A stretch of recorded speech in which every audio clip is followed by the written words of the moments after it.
नमस्कार, सुप्रभात। स्वागत आप सभी का सब रंग कार्यक्रम में। मित्रों, जीवन के पहलुओं पर यदि गहराई से विचार किया जाए तो हर व्यक्ति के अंदर दो चीज़ों में से एक चीज़ अवश्य दिखाई देती है। या तो अभिमान दिखाई देता है या फिर नम्रता दिखाई देती है। और इन दोनों चीज़ों को हम बहुत गहराई से समझते हैं, जानते हैं, अनुभवी हैं। कहा जाता है कि अभिमान फरिश्तों को भी शैतान बना देता है और नम्रता एक साधारण से इंसान को भी फरिश्ता बना देती है। तो जो अभिमान हमारी विशेषता को छीन लेता है, हमें ऊपर से नीचे गिरा देता है, क्यों ना उस अभिमान को हम ही अपने जीवन से नीचे गिरा दें और नम्रता को धारण करके फरिश्ते बन जाएं, औरों के जीवन के लिए प्रेरक बन जाएं। है ना बहुत प्यारी सी बात और विचारणीय बात। तो इस सुंदर विचारणीय बात पर विचार करते हुए आइए चलते हैं आज के सुंदर सुवाक्य की ओर। अपनी सारी आशाएं ईश्वर पर छोड़ दें, तब किसी व्यक्ति से निराश नहीं होंगे। अपने जीवन में हमारे कई संबंधी होते हैं, कुछ आम होते, कुछ खास होते हैं। हम अपने किसी खास संबंधियों से यह अपेक्षाएं रखते हैं कि हमारे मुसीबतों में यह साथ जरूर देंगे, लेकिन वास्तविकता कुछ और ही हो जाती है। इसलिए अपनी सारी आशाएं एक परमात्मा से रखें। वे कभी हमें निराश नहीं होने देंगे, हमारे अच्छे व बुरे वक्त पर सदा साथ रहेंगे। दुनिया में ना जाने हमने कितनों के पैर पकड़े होंगे, लेकिन एक बार उस ईश्वर का हाथ भी पकड़ ले तो कभी भी किसी सहारे की आवश्यकता नहीं पड़ेगी। मित्रों, किसी डॉक्टर ने अपने जीवन के अनुभव को साझा करते हुए कहा कि परखता रहा हूँ बराबर ताकत दवाओं की, दंग रह गया देखकर ताकत दुआओं की। सचमुच चाहे छोटा हो या बड़ा, हर डॉक्टर अपनी तरफ से सफल प्रयास करता है, लेकिन यही कहता है कि हमने दवा दी है, संपूर्ण प्रयास किया है, लेकिन आप दुआ कीजिए, क्योंकि दुआओं की ताकत वो भी जानते हैं। हम सभी जानते हैं दुआएं अपने आप में बहुत अहमियत रखती हैं हमारे जीवन में और हर असंभव कार्य को भी संभव कर देती हैं। तो क्यों ना हम दुआएं देते और दुआएं लेते चलें। इससे हम तन मन से स्वस्थ भी रहेंगे और जीवन में आगे से आगे बढ़ते रहेंगे। तो आइए दुआएं देने और दुआएं लेने के संकल्प के साथ चलते हैं आपकी सेहत आपके हाथ की ओर। ओम शांति फ्रेंड्स। दोस्तों, आपने काफ़ी बार सुना होगा पैनिक अटैक्स लोगों को होते हैं, पैनिक डिसऑर्डर्स के बारे में सुना होगा।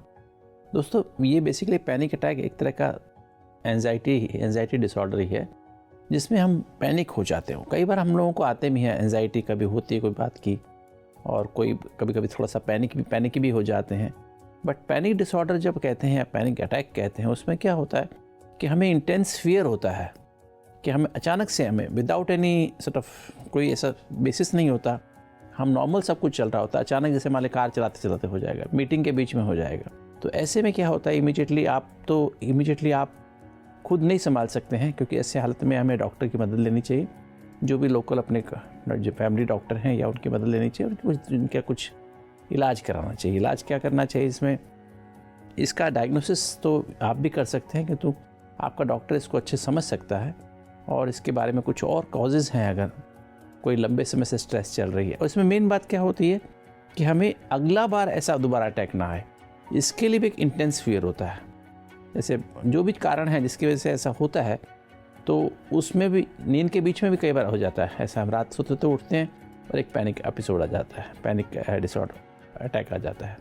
तो इसके लिए हमें बेसिकली तो हमें क्या करना है कि हमें इसमें कुछ साइकोथेरेपी की आवश्यकता होता है, कॉग्निटिव बिहेवियरल थेरेपी की थोड़ी आवश्यकता हो सकती है, कुछ एंटी डिप्रेसेंट्स होते हैं उनको हम यूज़ कर सकते हैं। तो जो भी रूटीन टेस्ट होते हैं वो ईसीजी कर लें, रूटीन टेस्ट करके देख लें कि सचमुच में हार्ट अटैक तो नहीं है, और फिर उसके अनुसार उसकी दवाइयाँ जो पैनिक डिसऑर्डर की वो देनी चाहिए। ओम शांति। मित्रों, अपने जीवन जीने के ढंग को ऐसा रखें कि यदि कोई आपके लिए अपशब्द कहे या फिर गलत कहे, तब भी लोग उस पर विश्वास ना करें।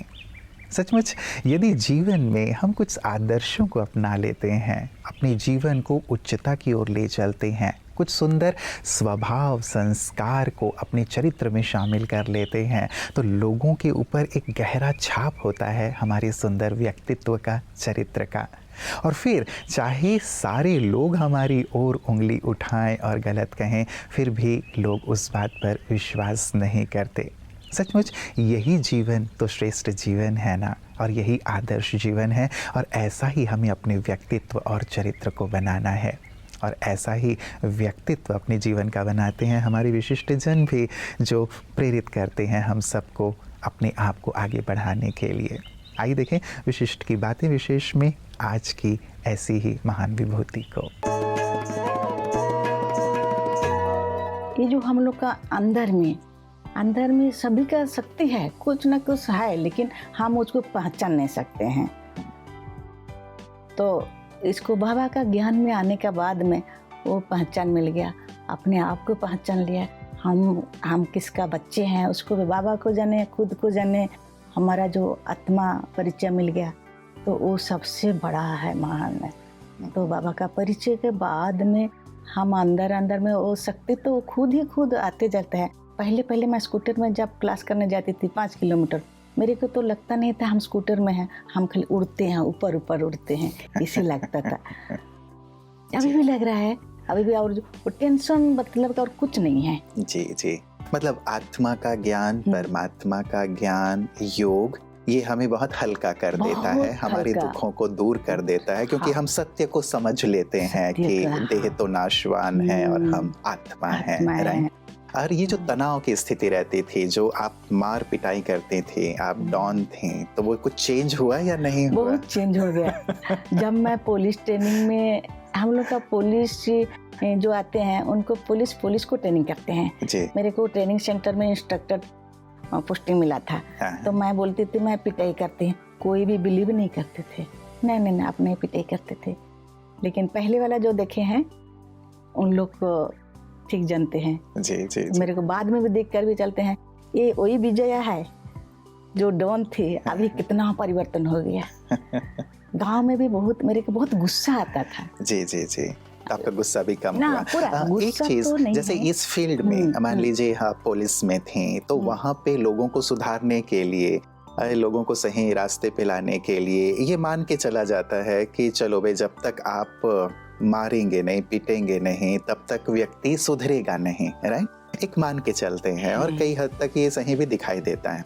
अब आप स्पिरिचुअल हो गई, शांत हो गई, तो मारना पीटना आपने बंद कर दिया, तो क्या आपकी परफॉर्मेंस में या सामने जो लोग होते थे जिनमें आप सुधार चाहती थी, वो कोई सुधार आपके व्यवहार से, आपके बोल से, आपकी स्पिरिचुअलिटी से, वो परिवर्तन आपने उनमें देखा? हाँ, मेरे को मैं जब पुलिस में थे, अभी तो सदस्य हूँ, और हमारे एक सदस्य बहन ने, वो बोलती थी जहाँ पर इंक्वायरी जाएंगे, वो बोलते थे ना आपका पुलिस को पावर को दिखाओ, उसको डांटो पीटो। मैं बोलती थी जो देखो मैडम, हम तो बाद में उन लोग सुधार जाते हैं, जो पूछेंगे वो अच्छा से जवाब दे रहा है, तो उनको पिटना का जरूरत नहीं है। मित्रों, हम हमेशा कामना करते हैं कि सामने वाला व्यक्ति अपने अंदर बदलाव लाए, अपने आप को अच्छा बनाए, श्रेष्ठ बनाए, आदर्श बनाए। लेकिन किसी ने बहुत सुंदर सी बात कही है कि किसी से ये कामना रखने की बजाय कि वो प्रेरक बने, हम उसे प्रेरक बनने में मददगार बने, और साथ ही साथ अपने प्रेरणादायी व्यक्तित्व से दूसरों के जीवन को प्रभावित करें। ये सबसे सहज और सरल है कि हम बदलकर औरों को बदलें या फिर उन्हें श्रेष्ठ बनने में मदद करें। नमस्कार, सादर प्रणाम। आप सभी का मैं स्वागत करता हूं। प्रोफेसर राजीव शर्मा आपकी सेवा में कुछ अल्फाजों के प्रसून लेकर उपस्थित हुआ हूं। संस्कृत में एक सुभाषित आता है, उष्ट्राणाम विवाहेषु गीतम गायन्ति गर्दभाः परस्परम प्रशंसन्ति अहो रूपम अहो ध्वनिः। इस सुभाषित का अर्थ ये है कि एक बार ऊँट की शादी हुई तो उसने गीत गाने के लिए गधों को आमंत्रित किया। गधे गीत गाने के लिए गए, गधों ने गीत गाना शुरू किया तो ऊँट को बड़ा खूबसूरत बताया। कहा कि ऊँट तुम कितने खूबसूरत हो, ये इतनी पतली पतली, इतनी लंबी लंबी टांगें हैं, इतनी बड़ी कुबड़ निकली हुई है, तुम्हारा मुंह तुम्हारी गर्दन से 5 फीट ऊपर तक गर्दन जाके वहाँ पर लटका हुआ है, इतना बड़ा होने के बाद भी एक ऐसी छुटकी सी तुम्हारी पूंछ है। और रूपम, क्या आपका रूप है। ऐसा गधों ने गीत गाया। उष्ट्राणाम विवाहेषु, ऊँटों के विवाह में गर्दबा गायंती, गधों को गीत गाने के लिए आमंत्रित किया गया। परस्परम प्रशंसन्ति, तो ऊँटों ने और गधों ने परस्पर प्रशंसा शुरू की। तो जब गधों ने गाते गाते कहा कि ऊँट भैया आप क्या बढ़िया हो, अहो रूपम, तो ऊँटों ने भी प्रशंसा शुरू की। उन्होंने कहा अहो ध्वनि ही, गधों आपकी आवाज़ कितनी सुरीली है, आपकी आवाज़ कितनी बढ़िया है, आप कितना खूबसूरत गा रहे हो, है ना। सैकड़ों लता मंगेशकर और सैकड़ों मोहम्मद रफ़ी तो कहीं लगते ही नहीं, उससे ज़्यादा बढ़िया आप गधे गा रहे हो।